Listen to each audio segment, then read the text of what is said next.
সুপ্রিয় দর্শক আসসালামু আলাইকুম, কেমন আছেন আপনারা? নিশ্চয়ই ভালো আছেন। আজকের ভিডিওতে আপনাদের সবাইকে স্বাগত জানাচ্ছি। আজকে আমি আপনাদের সাথে খুবই গুরুত্বপূর্ণ একটা টপিক নিয়ে আলোচনা করব, আর সেটা হচ্ছে বাচ্চার ডেলিভারির নির্দিষ্ট লক্ষণগুলো কি কি। আপনারা ম্যাক্সিমাম টাইম অনেকেই আমাকে এই প্রশ্নটা করেন যে আপু, বাচ্চার ডেলিভারির নির্দিষ্ট লক্ষণগুলো বলো, যেগুলো শুনলে আমরা বুঝতে পারবো যে ডেলিভারি হতে আর অল্প কিছুদিন বাকি আছে। তাহলে চলুন জানাচ্ছি সেই লক্ষণগুলো কি কি। বাই দ্য ওয়ে, মূল ভিডিওতে যাওয়ার আগে একটা কথা বলি, আমি আমার চ্যানেলে pregnancy related, specially normal delivery related অনেক ইম্পর্টেন্ট তথ্য ভিডিও আকারে শেয়ার করে থাকি। এই তথ্যগুলো আমার পার্সোনাল এক্সপিরিয়েন্স ও আমার ডক্টরের সাজেশন থেকে নেওয়া। তাই আমার চ্যানেলটিকে যদি একবার আপনারা ভিজিট করেন, তাহলে আপনারা আপনাদের প্রশ্নাতীত মনের অনেক প্রশ্নের উত্তর পেয়ে যেতে পারেন। আমন্ত্রণ জানাবো আমার চ্যানেলটিকে একবার ভিজিট করে দেখার জন্য। এবারে চলুন মূল আলোচনায় যাওয়া যাক। আমি শুরুতেই বলেছি আজকে আলোচনা করব বাচ্চা ডেলিভারির নির্দিষ্ট লক্ষণগুলো সম্পর্কে। দেখুন, আমরা সবাই জানি যে সিজারটা হচ্ছে প্রি প্ল্যান, যেখানে ডাক্তার আগেই পেশেন্টকে বলে দেয় যে আপনার অমুক দিনের অমুক তারিখে সিজার হবে। সে মতে পেশেন্ট সিজার করাতে পারলেও কোনো টেনশন নেই। কিন্তু নর্মাল ডেলিভারি হচ্ছে একটা প্রাকৃতিক পদ্ধতি। এখানে প্রথম থেকে শেষ পর্যন্ত প্রতিটি ধাপ প্রাকৃতিকভাবে শুরু হয়ে প্রাকৃতিকভাবেই শেষ হবে। জোর করে টানাটানি করে ঔষধ খেয়ে ডাক্তার দিয়ে কোনো মতেই কিন্তু কিছু সম্ভব নয়। কিন্তু যেহেতু বলেছি যে পদ্ধতিটা প্রাকৃতিক, তাই আপনার বডি আগে থেকে আপনাকে কিছু সাইন দেবে। যে সাইনগুলো যদি আপনি ধরতে পারেন বা বুঝতে পারেন, তাহলে নিজেই বুঝতে পারবেন যে আপনার ডেলিভারি হতে আর কতদিন বাকি আছে। এতে আপনার টেনশন কিছুটা হলেও কমবে।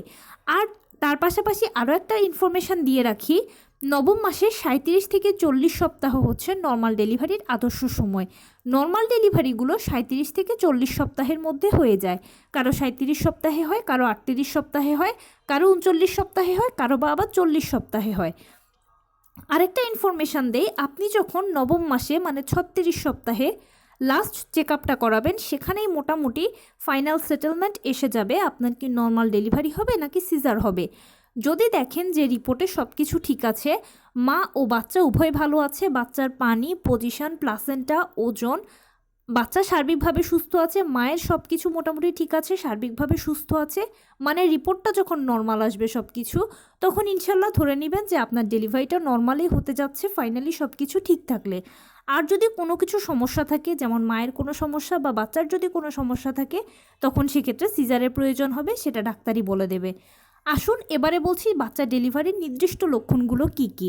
ডেলিভারির অনেক লক্ষণ আছে, মা ভেদে এক একজনের এক এক লক্ষণ প্রকাশ পায়। তবে কিছু কিছু লক্ষণ আছে, 3-4টে লক্ষণ, এগুলো একেবারে সরাসরি ডেলিভারিকেই নির্দেশ করে, এবং এগুলো দেখা মানে হচ্ছে আপনার আর 1 সপ্তাহ 10 দিন বা বড়জোর 15 দিনের ভেতর ডেলিভারি হয়ে যাবে। এই লক্ষণগুলো কি কি? এগুলোর মধ্যে প্রথমেই হচ্ছে ঘন ঘন ফলস পেইন হওয়া। ফলস পেইনটা কোমরের দিক থেকে শুরু হয়ে তলপেটের কাছে এসে পায়ের নিচ দিয়ে চলে যাবে। খুবই অল্প সময়ের জন্য এই ফলস পেইনটা থাকবে আপনার, যেটা প্রথমবার যদি মা হতে থাকেন তাহলে হয়তো বুঝতেও পারবেন না। আবার অনেক সময় সেকেন্ড থার্ড টাইমের মায়েরাও এটা বুঝতে পারে না। এটা খুবই অল্প সময়ের জন্য থাকে, কিন্তু ডেলিভারি পূর্বে এই ফলস পেইনটা ঘন ঘন হয়। দ্বিতীয় হচ্ছে পেট শক্ত হওয়া। খেয়াল করবেন মাঝে মাঝে আপনার পেট শক্ত হচ্ছে, আবার নিজে নিজেই 2-3 মিনিট পরে ছেড়ে দিচ্ছে, বা তার থেকেও কম সময় থেকে ছেড়ে দিচ্ছে। যদি এরকমটা দেখেন তাহলে বুঝবেন যে এটা ডেলিভারিরই লক্ষণ। তবে এখানে একটা বড় সতর্কতা হচ্ছে, 24 ঘন্টার মধ্যে 2বার বা 3বার যদি এরকম পেট শক্ত হয় তাহলে ঠিক আছে, এটা স্বাভাবিক লক্ষণ। কিন্তু যদি 24 ঘন্টার মধ্যে 8বার, 10বার, 12বার, 15বার হয়, তাহলে এটা অস্বাভাবিক। এ সময় আপনাকে অতি দ্রুত ডাক্তারের সাথে যোগাযোগ করতে হবে। তৃতীয় যে লক্ষণটা, সেটা হচ্ছে ঘন ঘন প্রস্রাবের চাপ অনুভব হওয়া। আপনার র্যান্ডম প্রস্রাবের একটা চাপ অনুভব করবেন। আপনি হয়তো টয়লেটে যাচ্ছেন, 2-1 ফোঁটা প্রস্রাব হচ্ছে বা কখনো হচ্ছেও না, কিন্তু র্যান্ডম একটা চাপ আপনি সবসময় ফিল করছেন প্রস্রাবের। এটাও ডেলিভারির আরেকটা বিশেষ লক্ষণ। এর কারণ হচ্ছে আপনার বাচ্চা এখন সেফালিক পজিশন হয়ে গেছে, মানে নর্মাল ডেলিভারির জন্য যে পজিশনটা প্রয়োজন সেটাও হয়ে গেছে। এখন আপনার ইউরিনারি ব্লাডারের উপরে চাপটা পড়ছে বলে এরকম ঘন ঘন প্রস্রাব হচ্ছে আপনার, বা প্রস্রাবের চাপ অনুভব করছেন আপনি। এটা ভালো লক্ষণ। এবং আরও বড় কথা হচ্ছে, অনেকের দেখা যায় কোমরের তলপেটে ব্যথা করে, অনেকের আবার শুধু তলপেটে ব্যথা করে। এছাড়া যত ডেলিভারি এগিয়ে আসবে ততই আপনি আপনার যৌনাঙ্গের দিকে বা জরায়ু মুখে একটা চাপ অনুভব করবেন। সবসময় আপনার এরকম একটা ফিলিংস হবে যে মনে হয় বুঝি বাচ্চা বেরিয়ে গেল। হয়তো বাথরুমে যাচ্ছেন, আপনার একটা টেনশন হতে পারে যে মনে হয় বুঝি বাচ্চা বেরিয়ে গেল, এরকম একটা চাপ ফিল করবেন। তাছাড়া আপনি বসলেন, মনে হলো বুঝি বাচ্চার উপরেই বসলাম, বাচ্চা একদম নিচের দিকে নেমে গেছে।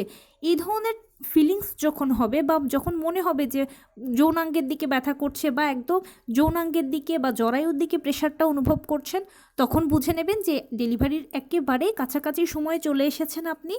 আপনার ডেলিভারি হতে হয়তো বা আর 1 সপ্তাহ থেকে 10 দিন বাকি আছে। এই লক্ষণগুলো যদি নিজের মধ্যে দেখতে পান তাহলে তো আলহামদুলিল্লাহ আপনার নর্মাল ডেলিভারি হতে যাচ্ছে কনফার্ম। তবে এক্ষেত্রে আপনাকে ধৈর্য ধরে অপেক্ষা করতে হবে, পেইন আসার জন্য সময় দিতে হবে, সময় নিতে হবে। আরেকটা কথা বলি, অনেকে আমাকে প্রশ্ন করেন যে আপু আমি তো এই লক্ষণগুলো দেখতে পাচ্ছি কিন্তু পেইন কেন আসছে না। এখানে আপনাদের জেনে রাখা ভালো যে পেইন দিয়ে কিন্তু নর্মাল ডেলিভারি প্রক্রিয়াটা শুরু হবে না।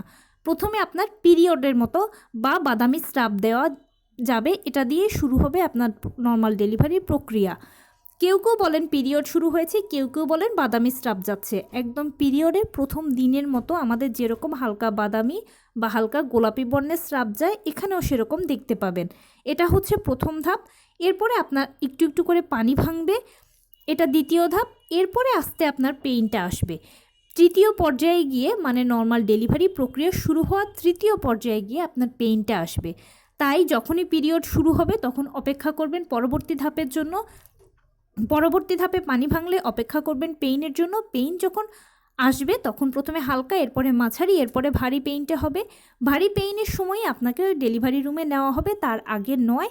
আর তখনই ডেলিভারি রুমে যা যা প্রক্রিয়া আছে সব করা হবে।